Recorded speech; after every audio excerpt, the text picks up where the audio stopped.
Life is mostly uncomfortable if you're doing it right. It's mostly uncomfortable with little sprinkles of bliss and beauty and comfort that we really only get to experience when we get really good at mastering being uncomfortable. Many of us just get so hung up on trying to figure out what the next step is. When you just let go of all of that stuff and commit yourself to the process, taking it one day at a time, one step at a time, one meal at a time, one workout at a time, and you just develop yourself in the direction of this thing you want to achieve, this vision you have for yourself, you're going to do it. This is Vibe Science, a top 100 wellness podcast presented by the Radcast Network, breaking wellness barriers and making health truly personal. Here's your host, Ryan Alford. Hello, and welcome to Vibe Science. Hey, we think it's all about high vibes here. It's all about mind, body, spirit. When you want to be at your highest vibe, look, wellness is not about curing a disease. It's about mind, body, soul, energy, purveyor of health and wealth. It is Evan Britton. What's up, Eben? What's up, my brother? I saw the purveyor of wealth and I just threw the health in there. I feel like you kind of embody it. I love it, dude. Yeah, yes. And I love that. Chris has spoken highly of you. I knew your name from football. I just had, I am enough of a junkie that even casual lineman from the day, whatever, I've heard that name, it's hit my radar or something. So, and then he turned me on to your content. I'm like, dude, I love this guy. So we really appreciate you coming on. And Evan, let's set the table for everyone. We skew male on this. So if you're a football junkie, you may have heard the name from different things. And if you're in the wellness community, probably heard it for sure. But let's set the table for everyone a little bit. Want to definitely get into more of the here and the now. But, tell who the hell is Evan Britton? Who am I? Yeah. I know. I ask it that way with you specifically because I feel like I might get a deep answer from you. You might. Man, I played 6 years in the NFL. It was my childhood dream to play pro football. Played offensive line. When I was about 8 years old, I was at my grandparents' house in Connecticut watching the summer news, and they had highlights of the Jets and the Giants in training camp come on, and I just thought, man, that's what I want to do when I grow up. Came from a family of athletes and artists. There was also, a lot of alcoholism, a lot of mental health stuff going on, a lot of dysfunction. And so for me, it felt like football was this way to show the world who I was, this way to, honestly, a pathway to conquering the world, as it were. And Mom would never let me play. Finally, my freshman year of high school, I convinced her to let me play with the help of my dad. And it was just this rocket ship to the moon trajectory of everything I did, how I lived, how I carried myself, how I trained was all in alignment with achieving this dream of playing in the NFL. Played offensive line, a lot of right tackle when I was in the NFL, or my last year at University of Arizona, switched to left tackle, ended up back at right tackle. Right tackle was probably my most natural spot. I did like playing left guard at times during my NFL career, but, worked my ass off and saw it in my mind and my heart with everything I had. Every cell of my being was aligned with achieving this dream. And I say that because that's an important piece of it all, because no matter what we want to do in our lives, and something that's alive for me currently is having the courage to take the leap of faith into the unknown, always, with whatever it is we're trying to achieve or do with our lives. And many of us just get so hung up on trying to figure out what the next step is, or if this is the right step, or where am I going to go next, or what's it going to look like, and it has to look like this. And when you just let go of all of that stuff and commit yourself to the process, taking it one day at a time, one step at a time, one meal at a time, one workout at a time, one opportunity in the film room at a time. And you just develop yourself in the direction of this thing you want to achieve, this vision you have for yourself. You're going to do it, you know, and I did it. And I also beat the shit out of myself in the process of doing that, because the whole dream was built on me showing the world how big and fucking scary I am and dominating other human beings. That's what I was really good at that for a long time. I was always the most violent guy on the field. I wanted to play 10 years in the NFL. I got 6 because my body just started giving out on me. And when your body starts giving out and you're trying to play a game at a really high level like that, it starts becoming not very fun anymore. So, you know, through my NFL career, I had shoulder surgery, back surgery, numerous concussions, torn ligaments and muscles all over my body. You know, as far as playing wise, I was drafted by the Jags in 2009 from the University of Arizona. I was drafted 39th overall, round 2. That was in 2009. Had a tremendous rookie season. Going into my second year, started every game my rookie year. Going into my second season, I suffered this ruptured disc in my back, L5S1. So for anybody listening, your spine is the bones of the vertebrae, and then there's discs in between each one of those vertebrae. That's how we get the flexion and the extension in our spine that we have. But those discs are basically it's like a jelly donut.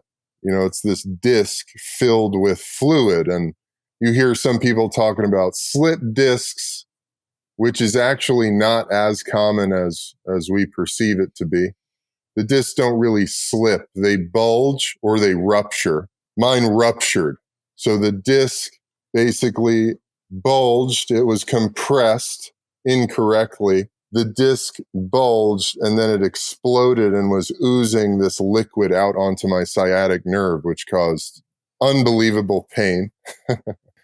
Unbelievable pain. Lost a lot of power in my right leg. Could barely feel my right foot on the floor. To this day, I've got some numbness in my right toes. And so then the next 5 years of my career really became this battle of getting myself out of pain, getting myself ready to play.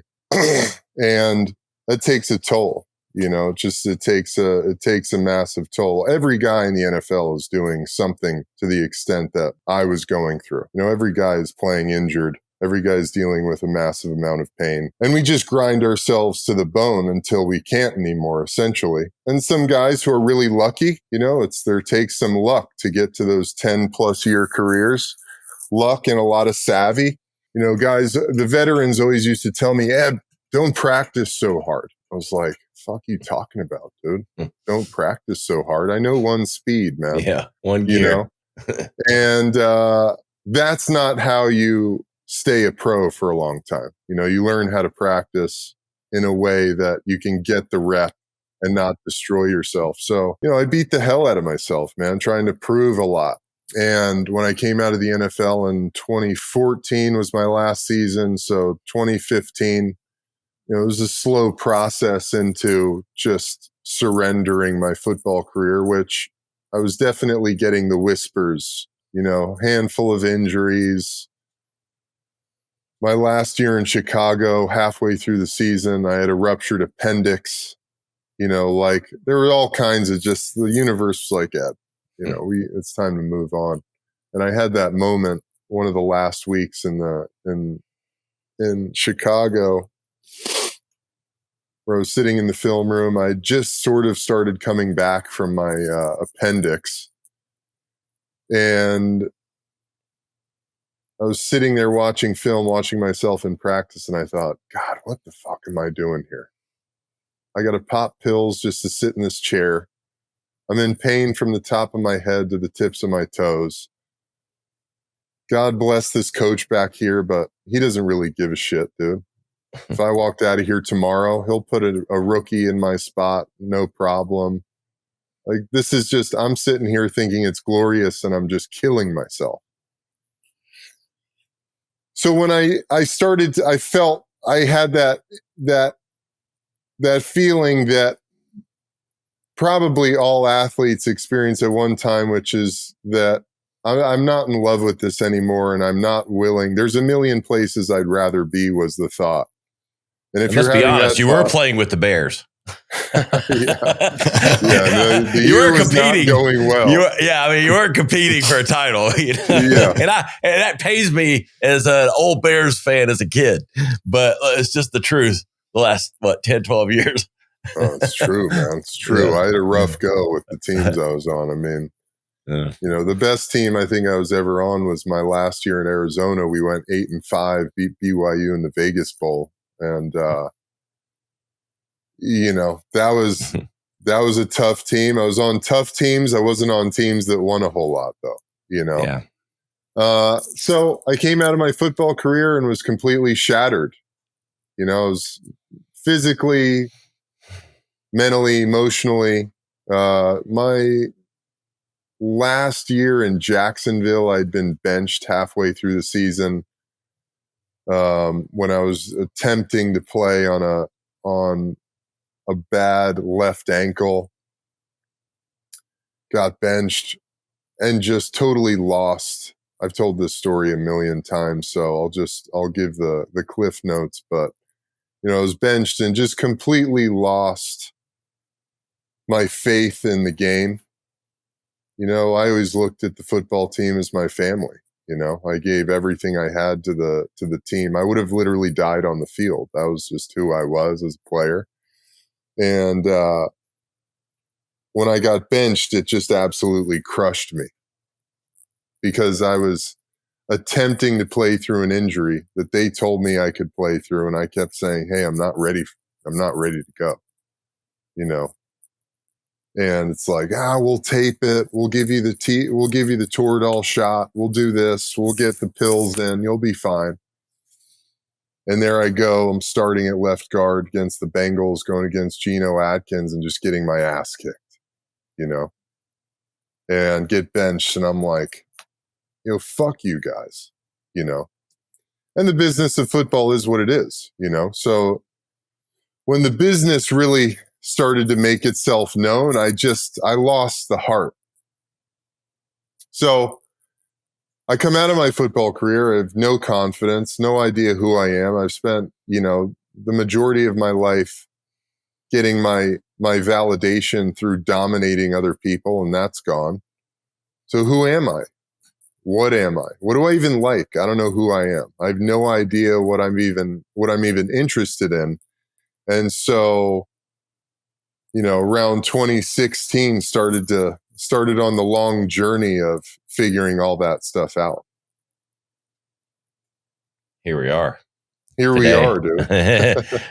Talking to Evan Britton, former NFL player, now yogi, and a purveyor of all things health and wealth.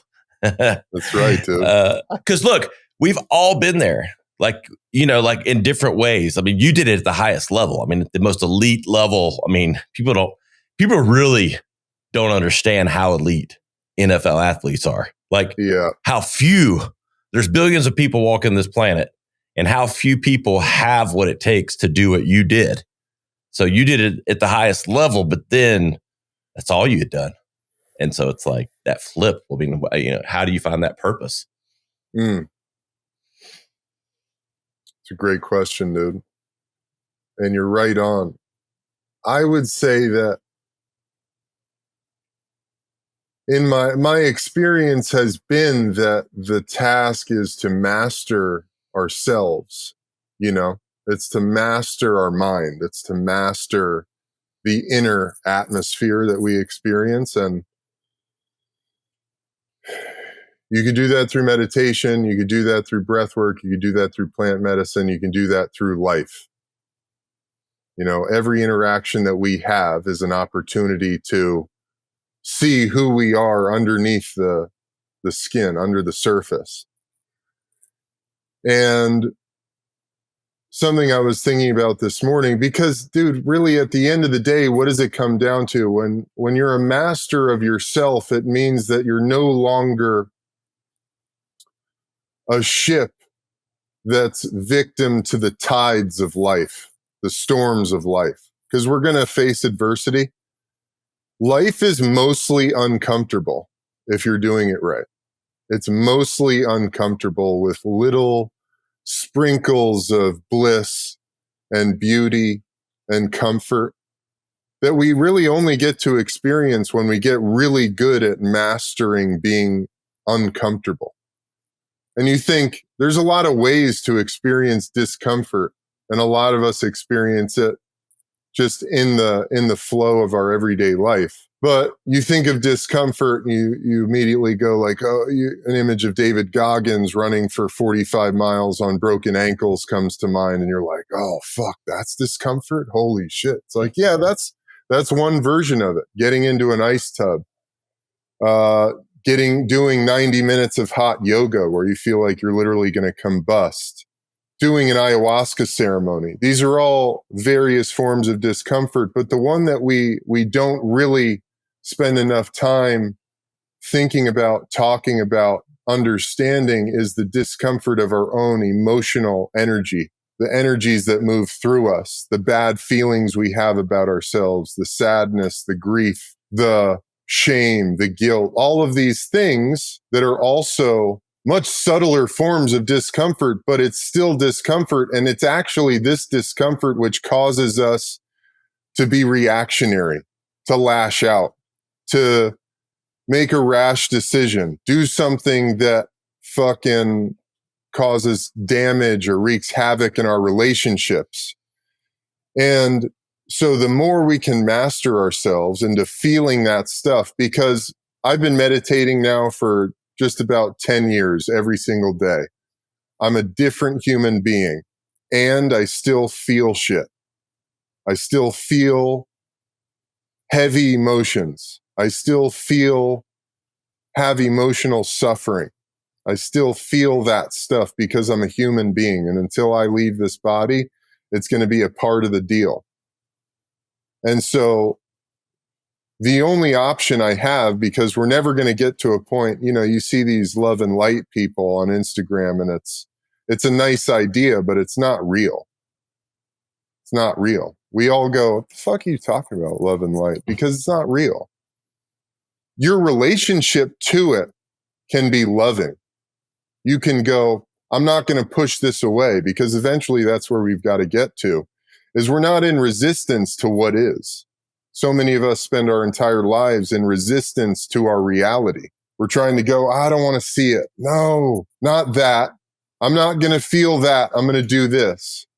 And we never go anywhere, because time is just moving in a circle. It's just moving in a circle. We're just experiencing the same things, the same lessons, the same patterns over and over again until we start to develop ourselves and master ourselves. We create space. I'm a big fan of meditation because it's this opportunity to create space and to tune in to the center point. We're all just this fucking walking mass of energy. Everything is energy. Everything is vibration. It's all just particles of energy in motion constantly. And I think especially in this day and age where we're just fucking running around like trying to make money, trying to do this, trying to, be a good boy, do all the things we were told we had to do. And meanwhile, we've just totally forgotten what makes us come alive, because that's really what's important, It's like, how fucking alive are you, dude? How much are you able to express your energy into the world? I'm resonating so much with what you're saying, because you're saying things that I've always had a hard time kind of like piecing it together, even when I've had these discussions with like friends. Survival of the fittest, again, it comes off like, okay, yeah, like the Game of Thrones, yeah. But in honesty, the other side of what we're talking about wants it to be survival of the equals and most comfortable.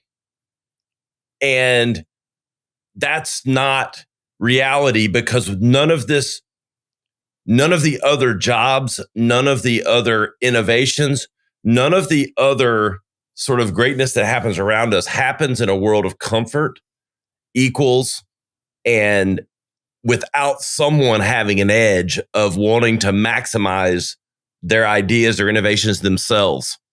In a way that relates to capitalism, Yeah. It's like, yeah. Because, we can want it comfortable. Just want it comfortable and equal for everybody, like that. Okay.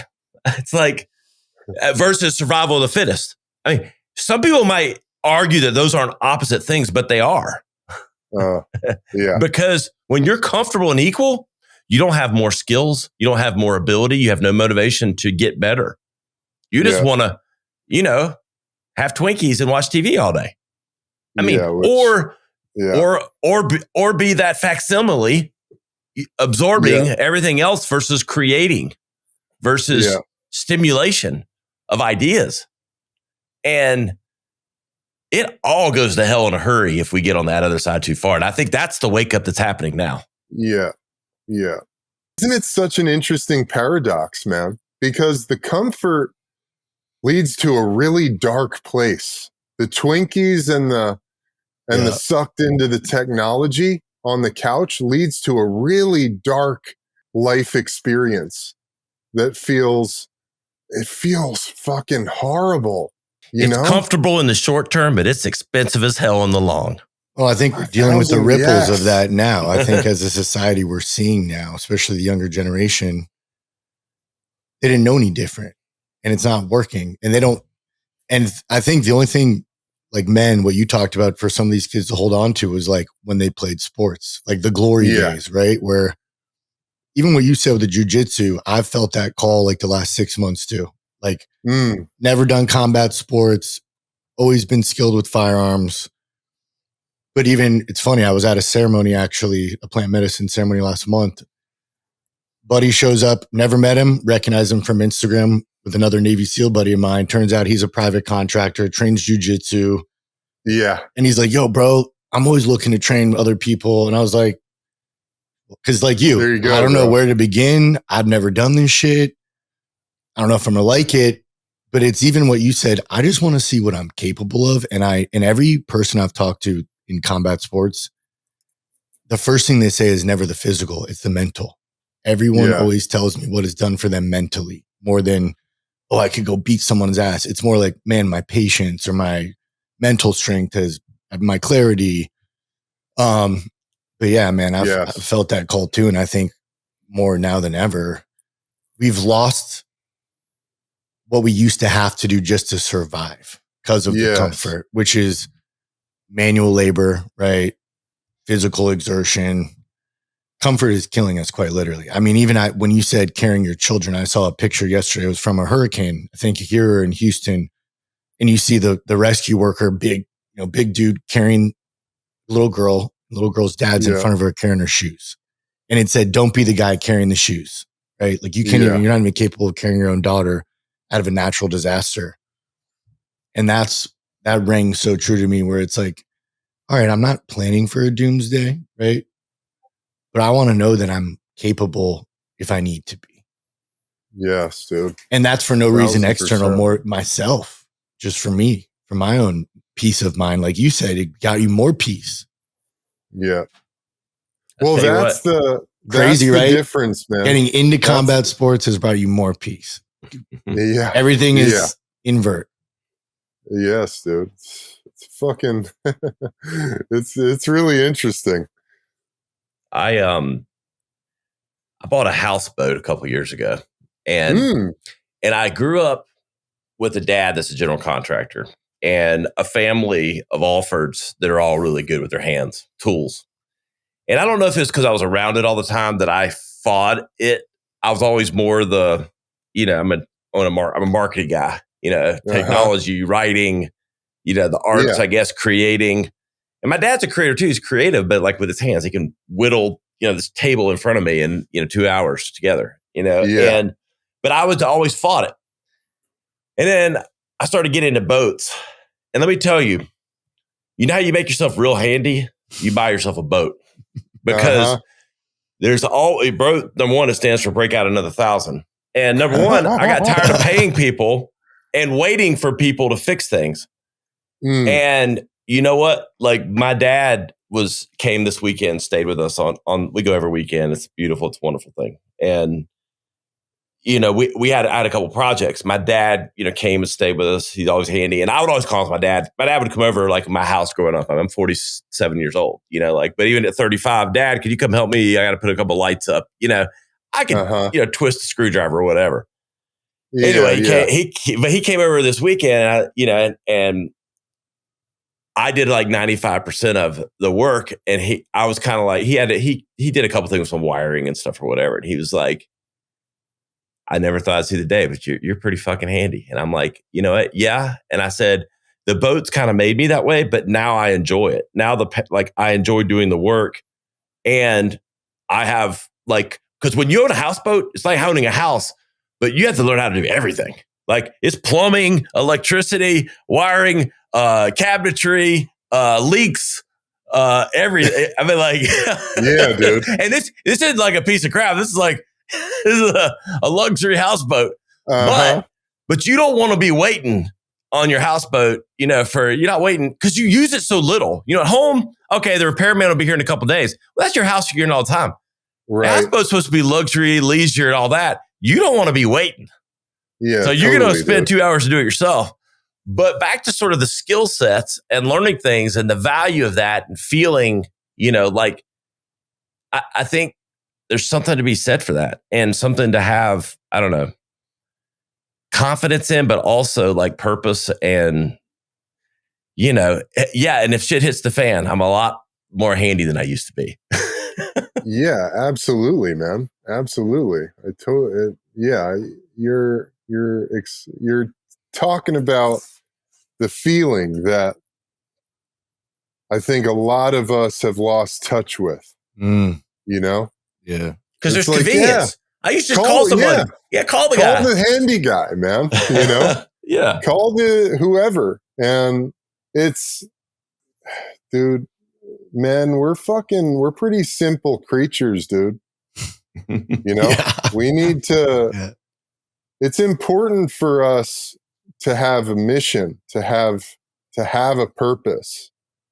And long time ago, like you were saying, Chris, we had to go hunt and kill an animal to feed our family. That was our purpose. We had to protect our land from fucking invaders. Yeah. That was our purpose. And we thrived. And men had on that. An initiation into manhood, which I think we're missing as a society now.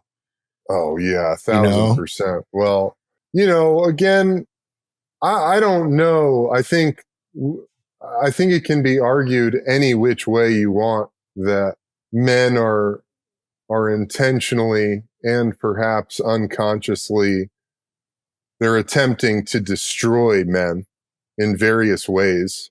But our culture, just how it's set up, is not set up for men to thrive in. Right. We have to go find it, man.